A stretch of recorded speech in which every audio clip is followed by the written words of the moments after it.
I think you're seeing this too, probably, is people are fighting a little bit again. They're rebelling a little bit against that because they're realizing I can do my own thing, particularly with career stuff and entrepreneurship. And there's so much conversation around that. The other side of that coin is a lot of people feel that pressure. Like, I'm supposed to quit my 9 to 5. I'm supposed to do my own thing. I'm supposed to be this like badass, like can do it all, majorly successful, 7-figure, like blah, blah, blah. And you feel so unaccomplished and so unworthy if you're not meeting that, when not everyone can be an entrepreneur. Not everyone's supposed to be an entrepreneur. It takes so many different kinds of people to make our societies function the way that we need to function.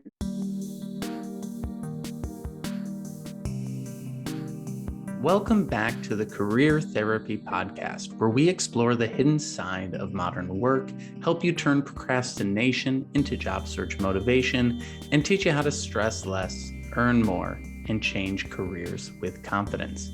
My name is Martin McGovern, founder and lead coach at Career Therapy, and I'm excited to introduce our guest today. Please welcome Rosette Elghossain to the podcast. Rosette is a first-generation Lebanese American, a licensed clinical psychologist in private practice, and she primarily helps women navigate and heal from family of origin trauma, relationship problems, perfectionism, shame, and third culture challenges. In today's episode, we talk about the issues that arise when we abandon ourselves and go into autopilot in order to please others in our career and our life. We also discuss the difference between narcissistic, toxic, or just overworked bosses, and why the war on ordinary is creating so many issues in our ability to enjoy life and find contentment in what we have. Because truthfully, the grass is not always greener on the other side. If you like this show, please leave us a review on iTunes. It truly helps us get the word out to more struggling in their search and allows us to keep having candid conversations like these about life and career. Now grab a cup of coffee or tea and settle in for this conversation with Rosette. Today's episode is brought to you by hirect.us, a free app that lets hiring teams and candidates instantly chat about incredible job opportunities. If you're a hiring manager, CEO, or recruiter, download the HireAct app to see a curated list of talented individuals and accelerate your hiring process 10 times faster than traditional ways. And if you're a job seeker, join the platform to start talking to decision makers at startups who are ready to hire. Businesses grow faster when everyone is communicating seamlessly. Download hirect.us, that's HIRECT.US today. When I was going through your site, the thing that really stuck out to me was, this idea of breaking the cycle. And, as I work with a lot of people in their careers, and you work with people with their mental health, there are these sort of stories that kind of play on repeat in people's minds, right? And it's kind of interesting because you'll see those stories be almost word for word retold over and over again at different points in time, like months apart. And I'm curious, what sort of cycles do you most commonly see when it comes to the clients that you work with and the things that they're going through in life? I love this question, and that's absolutely what it is. It's stories on repeat.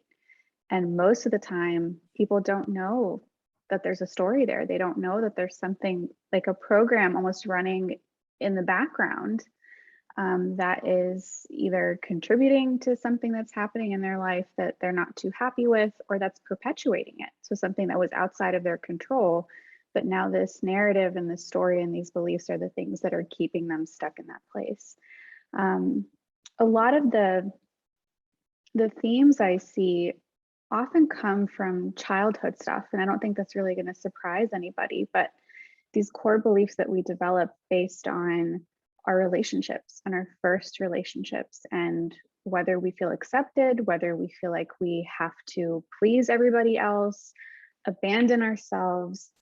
And because I work mostly with women, I see a lot of abandoning of the self for the purpose of meeting other people's needs. So that's something that I see a lot. And there's no attunement to what they need, what they want, what is going to make them happy. It's all other. And that comes from partly social engineering and how most cultures and societies socialize girls and women. And then some of it might come from their family of origin trauma. Interesting. And when it comes to abandoning our needs for other people's needs, I almost want to look at start with what are the needs that we're trying to take care of for other people that come up the most often? Because I think so often we know that we're kind of like, oh, something is off. Maybe I'm being a people pleaser or something along those lines. But what are the typical needs that people are so heavily focused on that are distracting them from themselves? Fixing other people's problems. So like trying to figure out someone else's life for them, really over functioning, a little bit of codependency or a lot of bit of codependency, depending on the person, but identifying someone else's problem and feeling like that is their responsibility. And sometimes I see a lot of women who either have been or are currently in unhealthy relationships. And sometimes they can be abusive, sometimes they can be in a relationship with a narcissist. And so there's just continued focus on how do I walk on eggshells? How do I pretzel myself? There's no sense of self, and it's all about meeting the needs of the other person and trying to keep them happy and trying to look the way they're supposed to look and make the choices they're supposed to make. So that's something I've been seeing a lot too. Yeah. And that word supposed to, I think that comes up so much, right? When it comes to the supposed tos that you see most commonly in people's minds, what is like the typical mindset around what we're supposed to do in our relationships, in our life, and in our careers? I know it's really big, but what are your thoughts there? Where to begin? How much time do you have? Oh, we've got time. A lot of it is this sort of typical traditional life trajectory. So I'm supposed to go to school for this certain thing. And then this is also majorly cultural too. So I'm Arab American, was born in the States. And so there's this expectation of you're a doctor, you're a lawyer, you're an engineer, or that's it, you're disowned. And that happens in a lot of cultures. And even not in sort of minority cultures, we see certain expectations in terms of what you're supposed to do with your life. Then you're supposed to get married, you're supposed to have children, you're supposed to pick a career and just stay on that path. And that's something a lot of people wrestle with.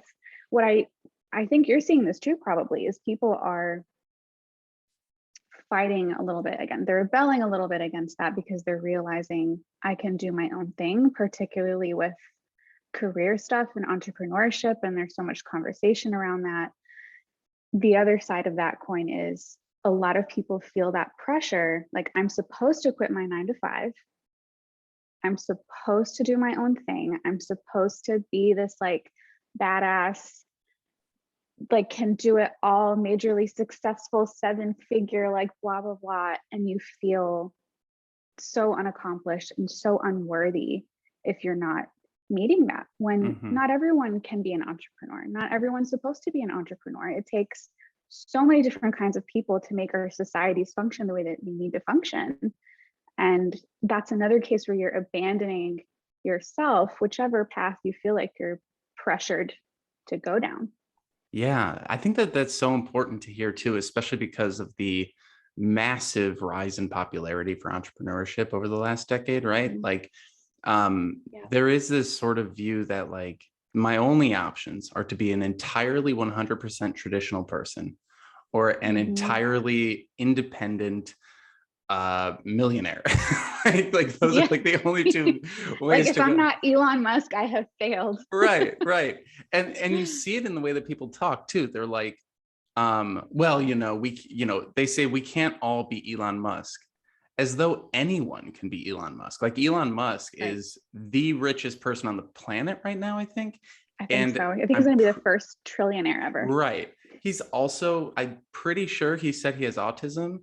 And, his marriages have been tumultuous, and he spent Mhm. most of his early years sleeping on the floor of his office. Like, I don't think people Mhm. really understand what they're saying when they say these ideals. And I think maybe that's Yep. part of it, is not having the full story, only seeing these like highlights and these clips. And obviously social Mhm. media plays into it if we want to go on that tangent. But there's so much in there of just like, sometimes I almost feel like it's just like a bit of naivete at times, right? But it's also a bit of like being preyed upon. I think a lot of our emotions are being preyed upon by marketers and companies in different places that are trying to get us to buy something, or like join an MLM program, right? Like a multi-level marketing program. And it's just like it was kind of upsetting to sort of work with folks and see that they're not in a great place mentally due to all the things you're mentioning. And there's an entire industry almost built around like keeping them off the track, like keeping them from getting back to themselves. Have you sort of seen any like common things that people get really distracted by when it comes to this?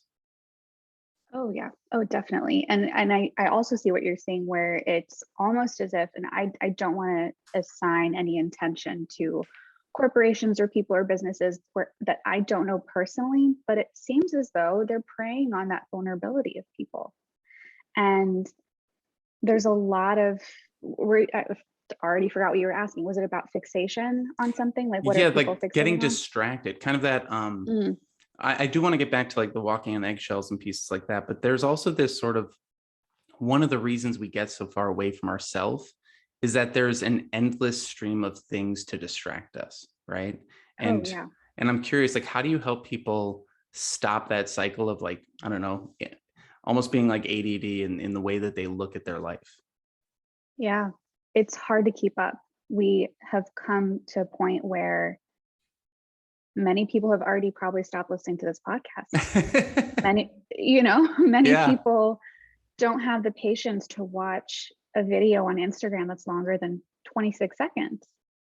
And so there's this constant state. We're living in this state of what's the next thing? What's the next thing? What's the next thing? We've lost a little bit of patience, I think. And we get so distracted by these things that it's constant novelty and constant stimulation. And that can create a sense of overwhelm within the self where you're constantly trying to anchor yourself in these external things. And if they're changing so rapidly, how are we going to keep up?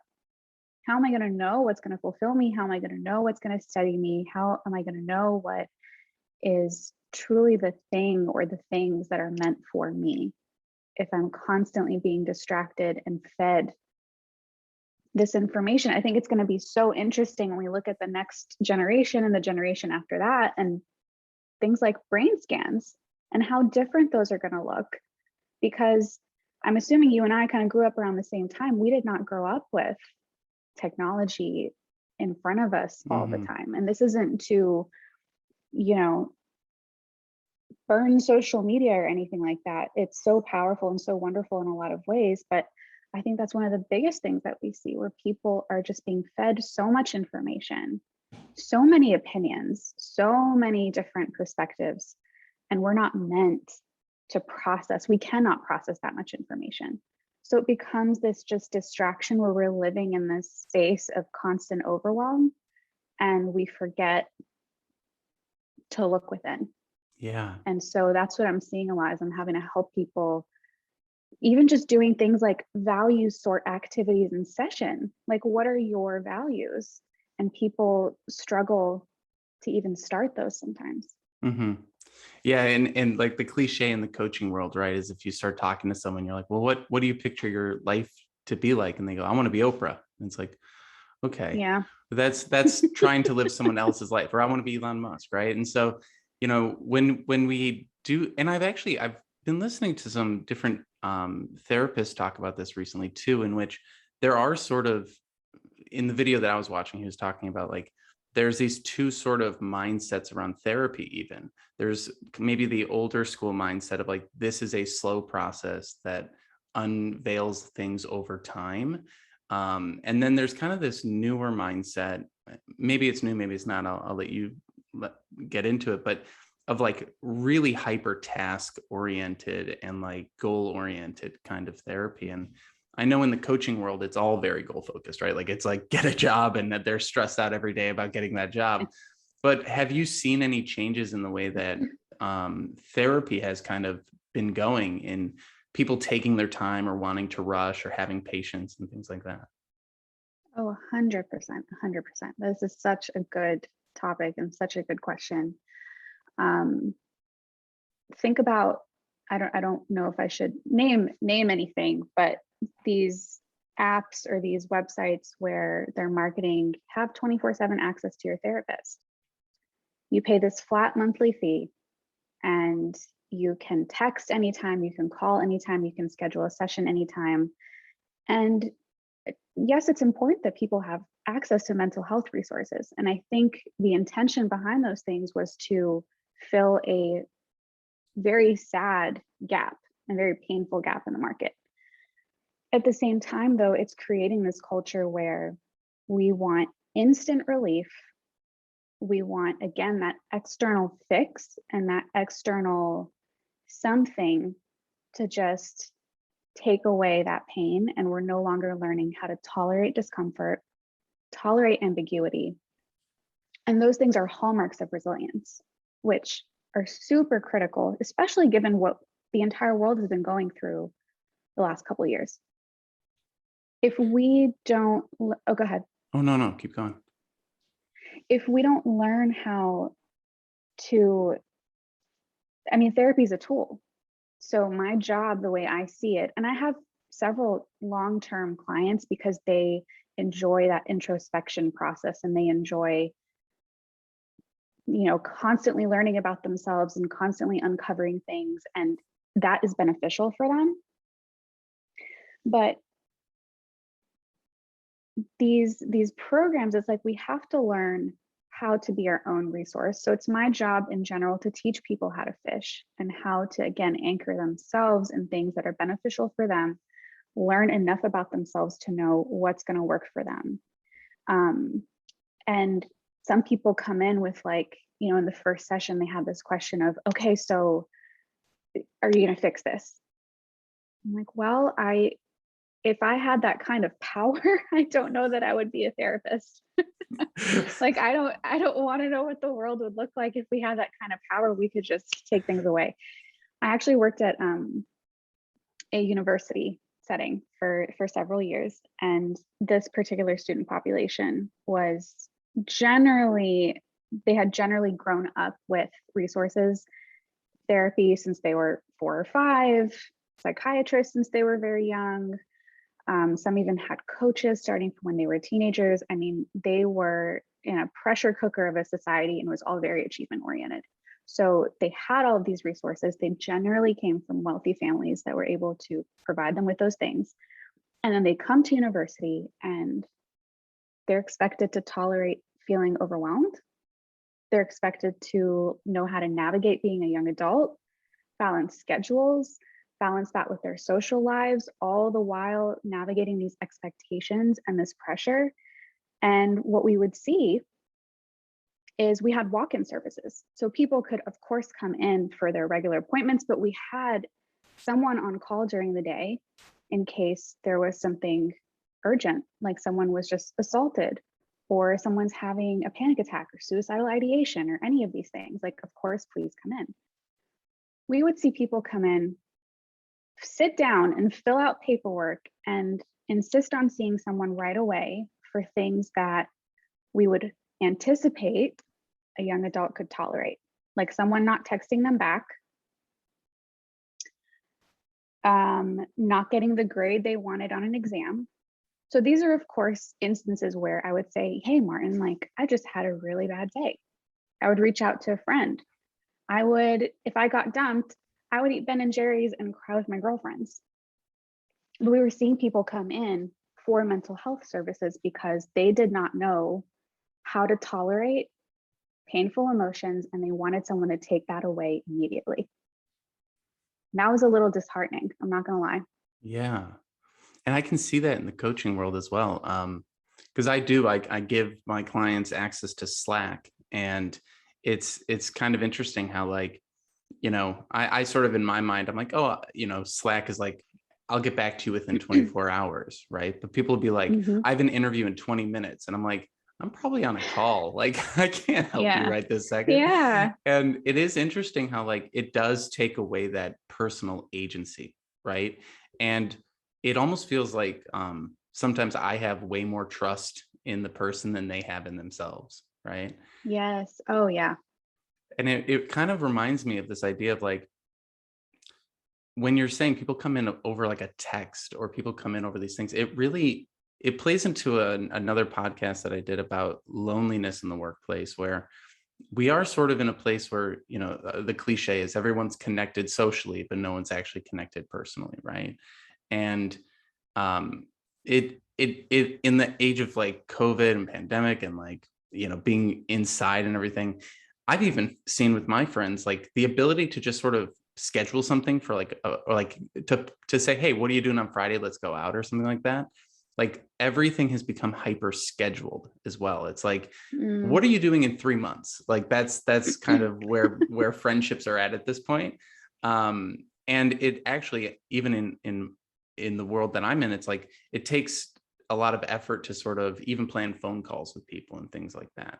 And I do feel that this sort of is being felt in a lot of different places, both interpersonally in our lives, but also in the workplace as we go more remote.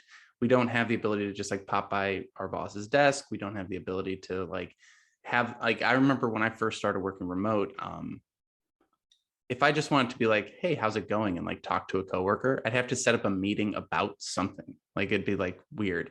And so it does sort of seem to be increasing this isolation while also giving people services that take away their ability to, as you said, build that resiliency and build that ability to be by themselves dealing with an emotion, right?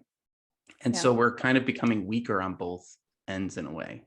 Um, when it comes down to like bouncing back from that, or like, let's say you notice that in your life, someone's listening and they go, wow, yeah, I'm actually having a really hard time just being by myself. What are some things that they can start thinking about or doing or practicing in order to build that resiliency muscle? Yeah. Well, first, I want to emphasize the importance of connectedness and relationships. So, if someone is feeling lonely, that's a very painful experience. Anyone experiencing life stressors, mental health concerns, physical health concerns, and even if you're not, you need social support.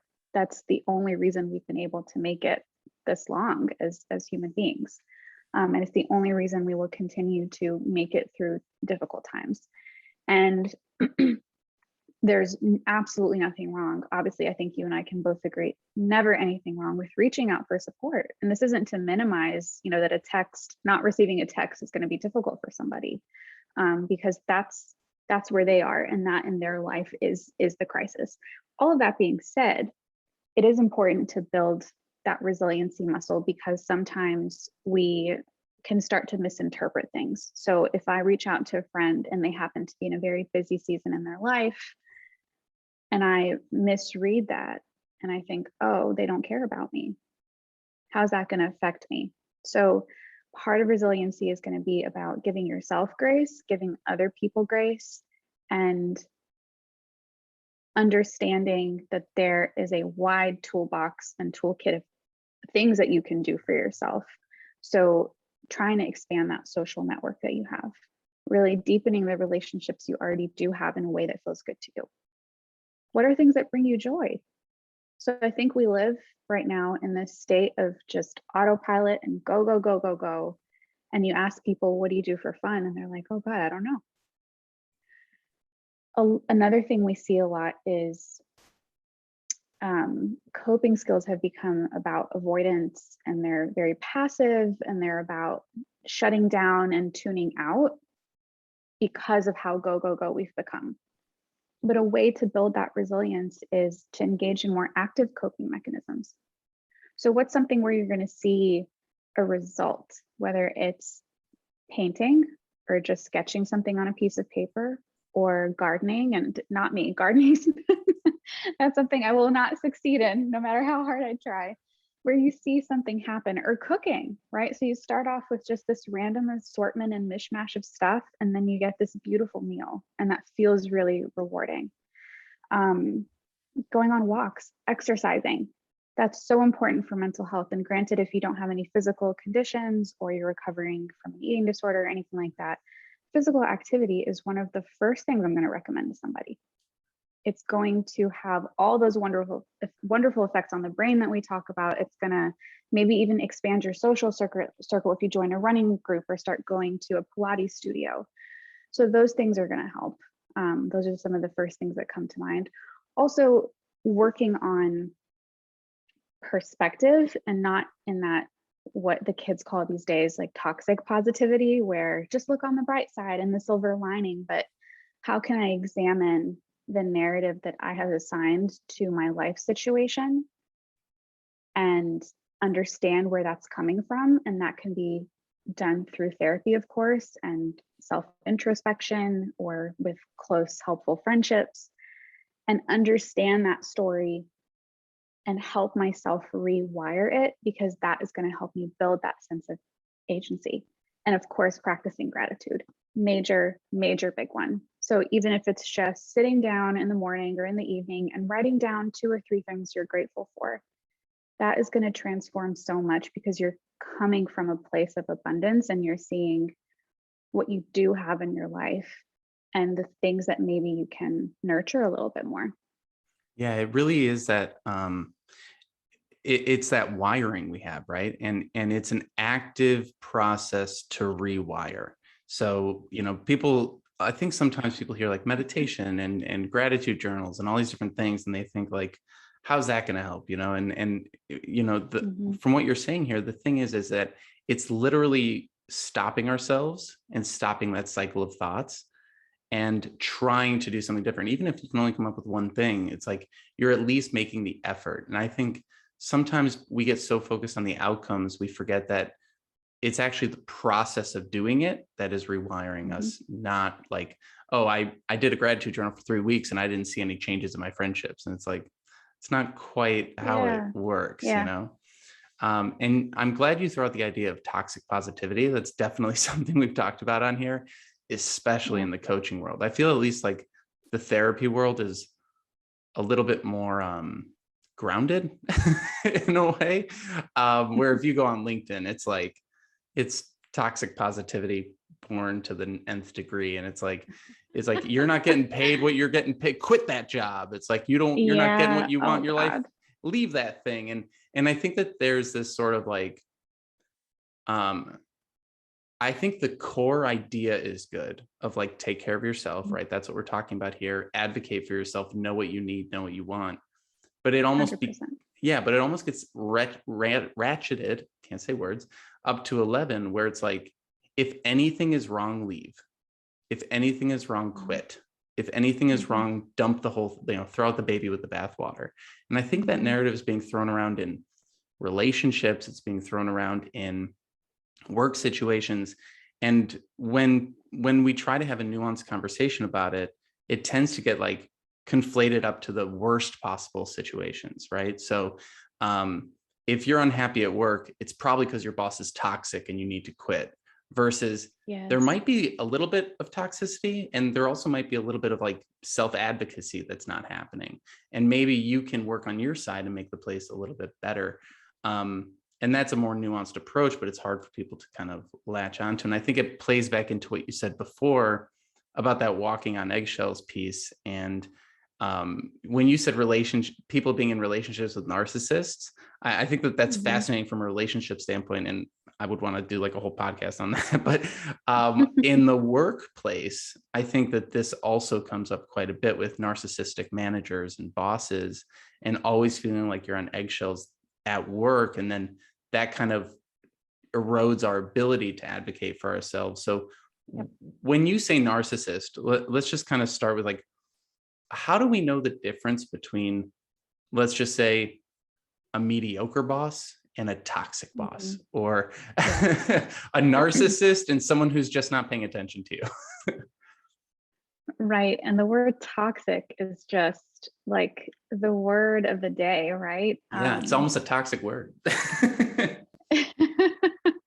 Yeah. So to your point, there are, I mean, everything's on a spectrum. So we should never have to white knuckle our way through true suffering for something that's really making us unhappy or something that really isn't working for us. But when we get to this place of there was just one thing that was dissatisfying or a couple problems, so I'm just going to leave it all behind, burn it all to the ground. Well, what are we expecting is going to be on the other side? Everything is imperfect.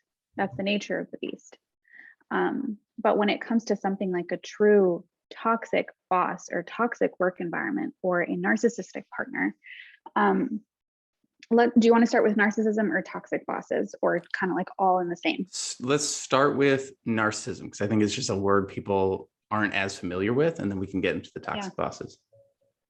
So narcissism is to a degree is healthy. So to be able to think highly of oneself and be motivated to protect oneself and believe that you deserve good things, right? In a nutshell, that's healthy. But someone who is a narcissist, as we would use that term in the field, means that they have narcissistic personality disorder.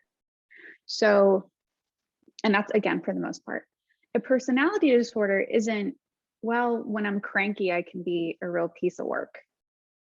Or when I haven't gotten enough sleep, or in these certain situations, or this one cousin that I have is really triggering for me.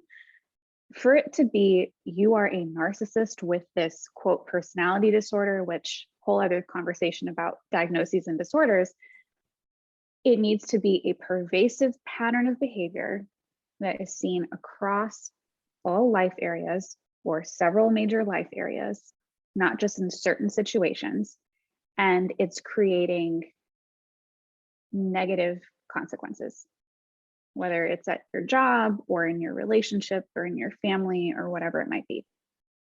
So when someone's in a relationship with a narcissistic partner, or what I'm seeing a lot is sort of illuminating for people that they may have narcissistic parents and they had no idea growing up, you're really, really walking around eggshells. You cannot win.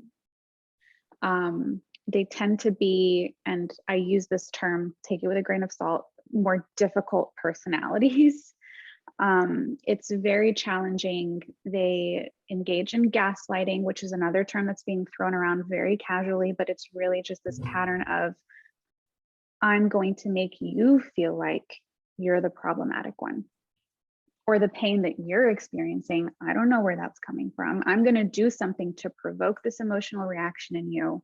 And then when you have a reasonable emotional reaction, I'm going to say, well, Martin, why are you so upset? So it can be very abusive. And eventually over time, it erodes the other partner's sense of self-worth, confidence, feelings of deservingness. They feel stuck. They feel like the only thing they can do is just tiptoe around and make sure not to fall short of the other person's very lofty expectations. And the other thing that happens is narcissists tend to idealize the other person. So for a lot of women in particular, they get love bombed by this person. It's so intense and so over the top, and they're so idealized and put on this pedestal. And the second there's that vulnerable, okay, I'm going to sign up for this because this person clearly loves me, that's when you're going to be cut off at the knees and you feel completely unworthy. That can definitely happen in the workspace, and it's going to come out in different ways, but it can, a lot of people might experience a lack of attunement from their boss, just these very heavy expectations, no consideration for the employee's dignity, mental well-being, their need for boundaries, their need for balance, anything like that. So that can definitely happen in the workspace. And that would be an example of a toxic boss or a toxic workspace. Yeah, and I think where people where I've seen it go really awry in, let's say we notice it. We notice these signs, we see these signs happening. What I tend to see is that it actually it almost starts to get the person experiencing it even more worked up when they realize the situation, right? And so Mm. let's take it away from the narcissism a little bit, because I think there's certain situations where you're probably not going to be able to manage up your way out of it, right? You're not going to be able to just like Right. manage your Oh, boss you into, can yeah, never win. right, That person will probably never change. exactly. And I think that that's kind of a big piece of like people want to change other people, and sometimes like that ends up hurting you so much more. And what I tend to see in the job search process, and in our careers in general, is we make it, there has been this push to make it so much of our identity, so much of our career is, or so much of our life is focused on our careers. And we even see this in like the relationship um, conversations as well, right? It's, I'm either a stay-at-home mom and I have no, options in life, or I'm 100% focused on building a business and I'm going to be a millionaire someday. Like there's these mindsets that almost take away people's ability to do multiple things at once and like own Mhm. where they're at and like grow as humans and like all these different things, um and take on responsibility. And I feel like there's certain situations you've just got to get out of, like those narcissistic situations where it's like, yeah, you've got to quit that job. But I do think that sometimes with a lot of people that I work with, they think a company saying we'll get back to you by Friday and then not responding until the next week or a couple weeks, unfortunately, with some of these companies, is a direct attack on us as people. And Mm. because our careers have been so encouraged to be wrapped up in our core identity, anything going wrong in our careers makes us feel like we're bad people. And Mhm. I've given talks on like negotiations where like the first thing I say is separate your salary from your self-worth, because there's a whole narrative out there that's like you need to get paid what you're worth. And I'm like, oh, so your salary is the only marker of your sense of self and who you are as a person? Because that seems like pretty limiting for the individual. We interrupt today's episode to let you know about Career Therapy's Unstuck coaching program. If you're feeling paralyzed by job search procrastination and unsure of what to do next in your career, we're here to help. Each month as a member, you will get access to 2 one-on-one coaching calls, unlimited virtual chat with your coach via Slack, invitations to bi-weekly group coaching sessions, and lifetime access to our 8-part job search curriculum. Want to take your search to the next level? Head over to careertherapy.com and schedule a free 15-minute consultation to chat with me today and see if coaching is right for you. Now back to our show. Because we get so worked up about this, we almost lose the ability to have empathy for, let's say, the middle manager who's like trying to speed along this process, but just has no power, like just doesn't really have the ability to help. Like they want to help so bad, or the recruiter who really does want to just get this process over with, but the 5 people they have to coordinate to make the decision just won't get in a room together. And we take it as a personal attack, maybe because it's all behind screens, maybe because we never got to meet any of these people in person or even see the office. Like there's so many things there. But I do feel, I feel for folks because on the one hand, the process is extremely inefficient and broken. But on the other hand, we're losing our ability to have empathy for others. And it's almost like if we take it away from the extremes a little bit, it's not like my boss is like an all-time narcissist and I just need to get away forever. But my boss is someone with their own mental health issues. And I'm someone with my own mental health Mhm. issues. And we're trying to get along and it's creating a lot of issues. And I actually experienced this once where I was interviewing for a company. It was like 3-4 months of interviews, a lot of back and forth, take home assignments, all the things that you could imagine, right? And they just wouldn't make a decision. And we kept going back and forth and all these different things. And I was like, what is going on with this place? And I actually got ghosted for like 2 months. And then they came back and they're like, can you start tomorrow? And I'm like, you take 2 months and I have to start tomorrow. What the heck's going on here? And I got a little bit like offended, right? But because, I've come from this coaching world, I've had enough insight to realize like, this is just inefficient companies. Try and be helpful. That's my mindset always. And then I actually end up working there, and I'm talking to the person who did the ghosting, and he's asking me questions on how to reject a candidate because he's so anxious about sending that email. He's like, I'm trying to hire someone for this role, and I don't know what to say in this email. Can you help me write it? And I was like, this person wasn't ghosting me because of me. This person has an anxiety disorder and actually opened up and literally is medicated for anxiety right now. And that's what I always think about when people are getting so angry about these processes or these companies or their relationships or anything. It's like broken people are managing broken people, and we all need to have a little bit more understanding for each other. And I'm curious, like, how does that play into the work that you do with people to develop that muscle versus, these other muscles of like, there's the self-resiliency, but there's also like the empathy muscle. How do you see that play into your work? Yeah. A lot of as you were speaking, I kept thinking perfectionism and expectations, perfectionism and expectations. So I think there's a bit of a pandemic of perfectionism happening, and that sort of all or nothing thinking that you described, where I have to be a full-time stay-at-home mom and this perfect whatever, or I have to be Elon Musk.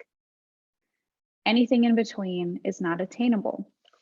And when we live in a black and white space like that, we really struggle to see anything that's ordinary as being acceptable. And I say ordinary in the most beautiful sense of the word, of a beautiful, full life that's balanced, where you're all the different facets of yourself. That's an ordinary, great life. I mean, sign me up. But if I have such high expectations of myself that I'm grappling with, that I'm never going to meet, right? I'm probably going to project that onto you and expect the same, if not more.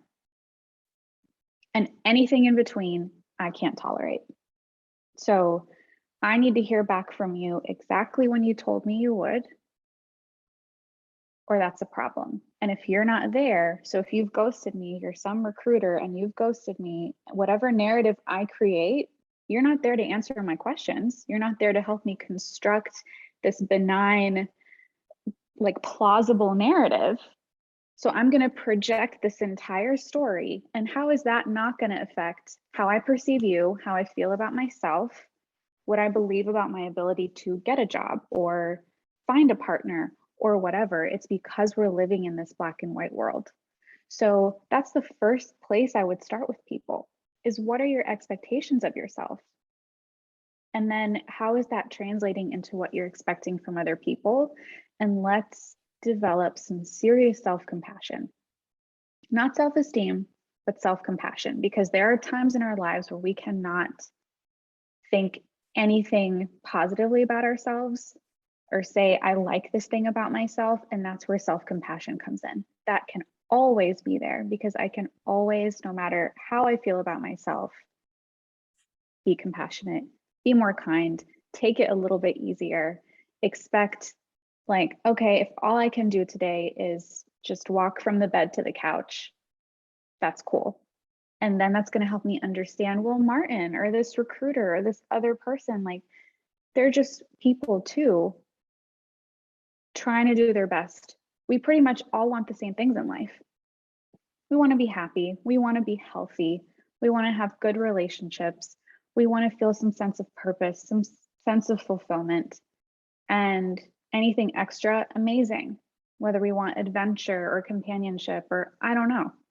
So once I'm able to access that self-compassion, it's going to make it a lot easier for me to assign those more benevolent narratives about other people. I love that, especially if that quote that pops up on LinkedIn every single day of, if you don't accept me at my worst, you can't have me at my best. Right? The Marilyn Monroe quote. That Marilyn Monroe. Yeah, it's just everywhere. If we're gonna say Is that on LinkedIn? oh, I'm sure. Oh, Instagram at least. I'm out of touch with LinkedIn. I've heard it's gotten interesting. It's interesting. It's good for a laugh. But there's like, if we're gonna say other people should accept us, but then we're not going to accept other people, what's that going to lead to? It's going to lead to higher levels of loneliness, higher levels of job dissatisfaction, harder lives at the end of the day. And I really like that you called out this general sort of looking down on ordinary, looking down on normal. As you were talking, I made a note of like, there is sort of like a war on being ordinary happening to make it extreme for the internet. But there is this sort of thing of like, I don't want to just be like, I need to exceed what my parents were. I need to exceed what my friends are. I need to be the top of every single hierarchy, right? And I think that there's this real missed opportunity, like you said, to enjoy your life as where it's at and to enjoy the struggle, right? Like that's a very Zen sort of mindset of like, the struggle is kind of the fun part. And I was actually talking to my partner the other day, and we were like, you know, that she has some big like international projects going on that like were really stressful, and you know, we're both trying to build businesses and all these different things. And you know, some days we're just like caught up in how difficult it all is.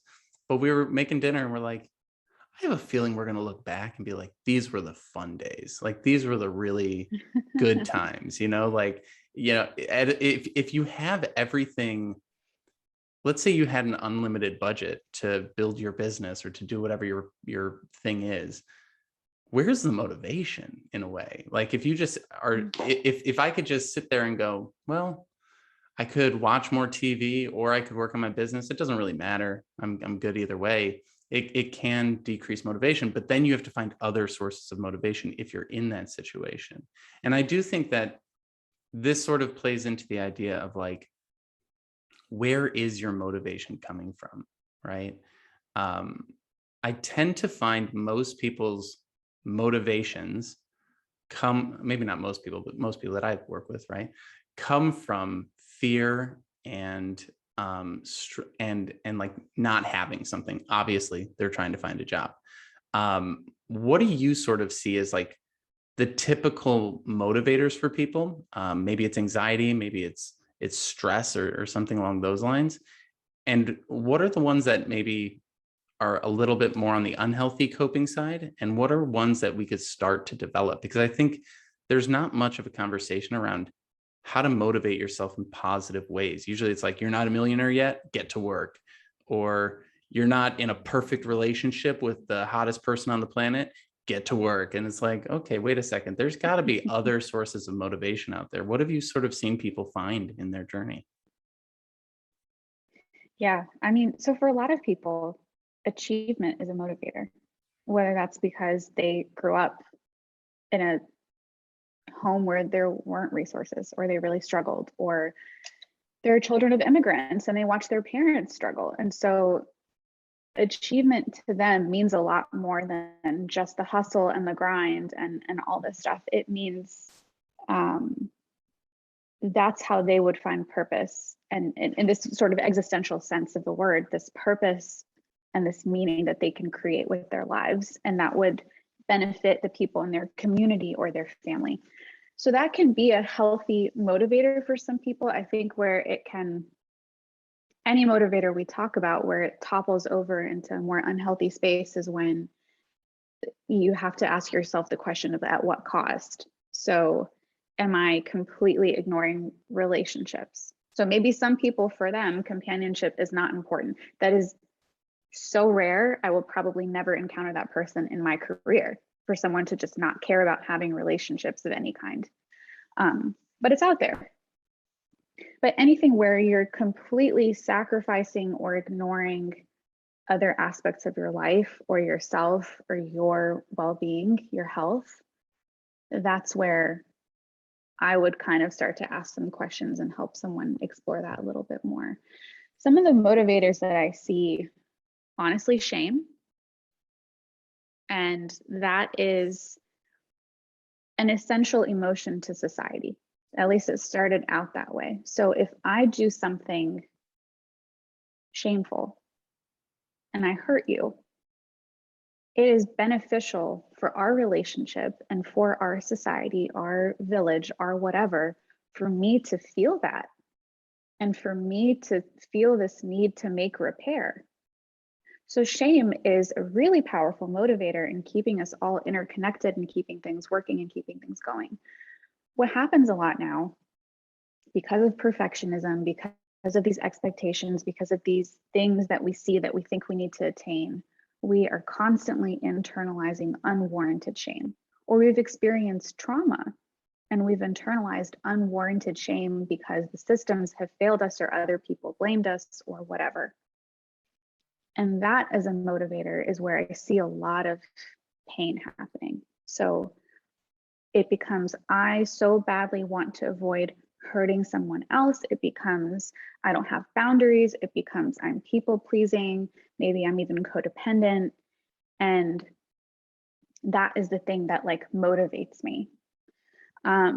Something else I'm seeing is just this whole theme that we've been talking about of perfectionism and these external figures that we see, and this very shiny, glittery, celebrity, larger than life person that we think we need to be. It's like what's the image of the someone's Carrot? on a treadmill and there's a carrot in front of them and they just can't reach it. Yeah, or Stan's donut, either way. Donut, yeah, that would keep me running for sure. But this like constant need for more, better. Those are two of the things that come to mind in terms of unhealthy motivators. Ones that I find a little bit more balanced would be anything that's grounded in your values. And those are going to be different for different people. It's going to be different depending on cultural factors. And where you feel like this is what truly motivates me in a way where like I enjoy it, or I'm doing this because I just like it and it's not hurting anybody. And we let go of these expectations. That's a wonderful motivator, because it's like, I love waking up at 5 o'clock in the morning and grinding and working on my business. And that brings me so much joy. It's not putting me in a place where I'm comparing myself and feeling like a failure and being really self-critical. That can be amazing. I love that. And I like that you called out the idea of sacrificing huge areas of our life, because I do think that in the way that we talk about life and careers and relationships and all these different things, it almost feels like we have to do them in isolation now. We can't do everything all at once, right? And so what ends up happening is people will focus on their career for like the first almost 30 years of their life, and then wake up one day and go, I need a relationship. Like my value just changed like yesterday. All of a sudden now I want this thing. And then there, in certain cases, if you want kids or if you want other things, now you're having to rush, or you're having to, get medical help in order to have kids, or different things like that. And I think this is maybe, and sorry to interject, yeah, or you're tolerating unhealthy situations just because you're dying to check that off the list and you're dying to live in that space of that value. You're maybe putting yourself in a bad situation. But exactly. Yeah. And I think that's, if we're going to look at the pressure from family, which you mentioned at the beginning, like the pressure from our family to hit these milestones at certain times in our life, there's the negative way to look at it of stop trying to control me, right? And then there's the positive way to look at it of like, they have good intentions, which may not be being communicated well, or being integrated into who we are as people, right? But there is sort of this this lack of understanding that our values change at different points in our lives. And so, if you're 23 and right now the most exciting thing is reading entrepreneurial blogs and building whatever marketing business or whatever it is that you're trying to build, that's amazing.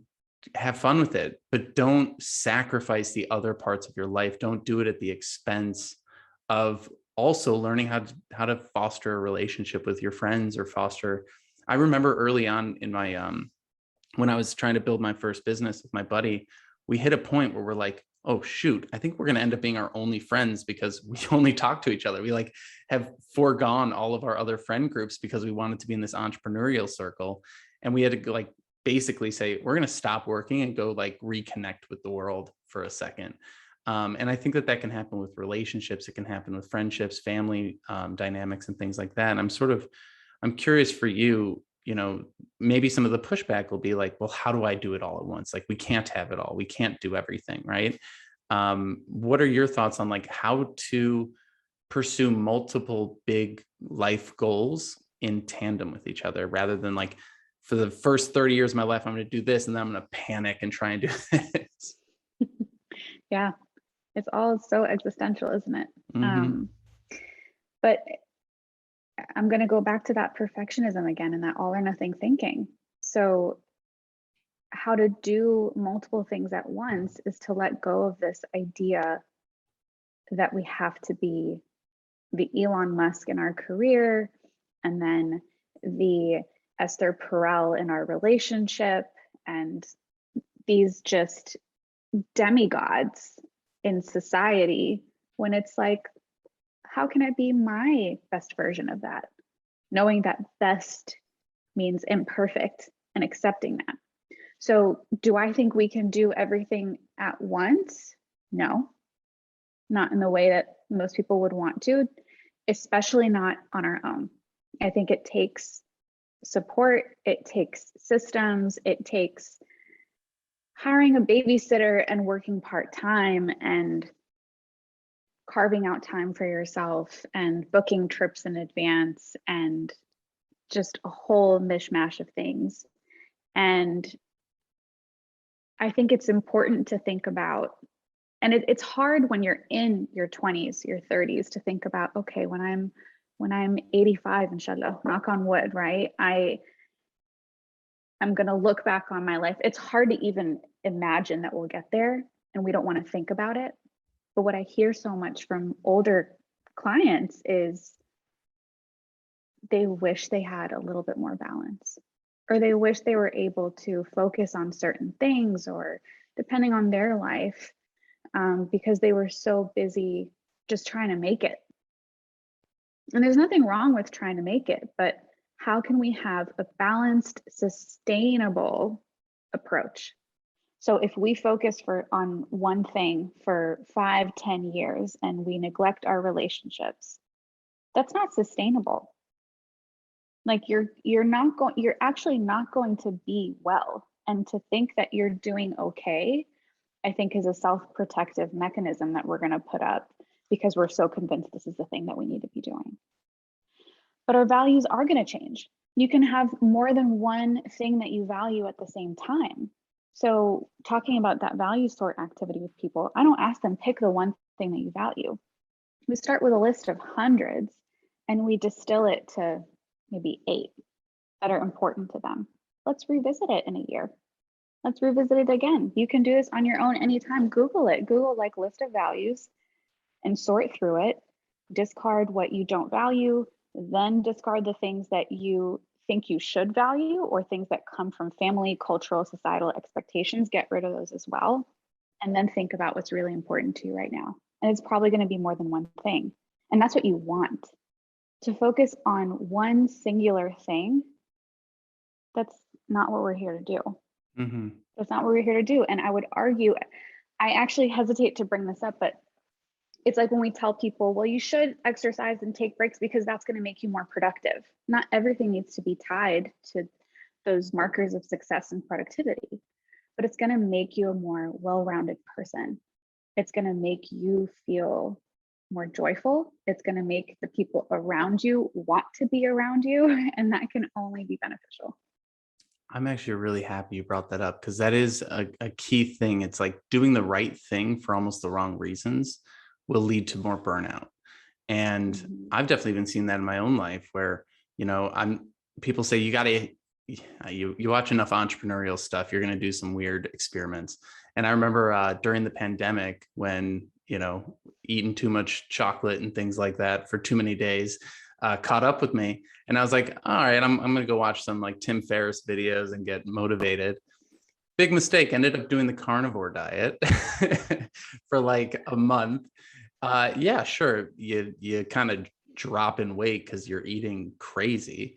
And then but the real result of that, and it's kind of funny to look back on it, the real result of that was I got such an aversion to eating meat and salmon and things like that, that for the next year, I like couldn't eat healthy food because I was like, it had such a negative connotation in my head. And now I'm like, I have to rebuild that. It's like, this is why these fad fixes don't work long term, and why things like therapy are so important for folks, because it really does help you break down like what are the like old cycles. And that's an old cycle for me going all the way back to high school. If I really think about it, like I'm pretty sure I did slim fast in high school while doing 2-a-day footballs, like football practice, like not healthy. And so like these cycles that come up for folks, it's like once you notice the cycle, then you can start addressing the cycle. And to do that with a professional is such an important thing to do. So I really appreciate you sharing that stuff. And I do hope that as folks listen to this, it doesn't make them feel like they should be doing more. Like there's an easy way to take everything that we talked about and put it through a bad lens and go, well, now I need to add all this to my plate because I'm not doing enough. And I just want to maybe end our conversation on a little bit more of like a even keeled tone. And I'm curious, is there a piece of advice you'd share with someone who's just so stressed out right now? They're just listening to this, trying to calm themselves down. What would you say to them? Yeah. Yeah. I really hope that people take away, let's live in a more, I don't like to call it gray, like let's live in the prism with like everything in the middle, not just this or that. That isn't meant to overwhelm people with like, do this and do that and add this and add that. It's actually hopefully to motivate people to really simplify and really streamline and think about what is important to me right now, what is valuable to me right now, what's going to help me feel more at ease, and let me just start there. And what's a low-hanging fruit? So if I feel like, okay, I really value my health and that's something I'm worried about, but that's such an overwhelming space, where do I start? What can you do? Can you walk around the block for 10 minutes at some point today? Great, start there. If you're feeling really lonely or all your relationships feel like they're in disarray or they're painful, well, to think about how am I going to have a thriving social life, that's really overwhelming. Start in one spot. Is there someone that you thought about today that you haven't talked to in a while? Just text them and ask how they're doing. So it doesn't have to be big. It doesn't have to be complicated. It can really just be about what's something small that's going to help me feel more at ease, and what is it that's going to work with me. Not where like I heard someone on a podcast, I heard this on social media, I need to meditate. Maybe that just really is not your thing. That's not the vibe for you. What is? So something, just because something is recommended doesn't mean that's a thing that's going to help you. Try out a bunch of different stuff, release the expectation, and just start with that low-hanging fruit. I love it. And don't do it perfectly. Do it imperfectly to start. Do it just because. Let's let go of like the expectation that it needs to look a certain way. Let's do things just because. I love that. Well, I think that's a perfect place to wrap. Rosette, thank you so much for joining us today. If people want to find out more about what you're doing, where should they follow along on your work? Thank you. Thank you. This was wonderful. My Instagram is something that I'm trying to focus a little bit more on. It is quite neglected, but it's Dr. Rosette, so DrRosette. Same for .com for my website. If people want to reach out, have any questions, but this was a pleasure. Thank you so much. Everyone go check it out, and we really appreciate you for joining us today. thank you so much for taking the time to listen to this episode today. I really appreciate your support of what we're building here at Career Therapy as we continue to try and explore the hidden side of modern work and tell some of the stories that maybe don't get enough light shed on them. If you enjoyed what you listened to today, I hope you will leave us a review on iTunes. Subscribe to this wherever you're listening or watching on YouTube, Spotify, etc. And share this with some friends who you know are going through similar experiences and looking to build their career and gain some insights along the way. Again, thank you so much for stopping by, and I wish you the best. I'll see you on the next episode.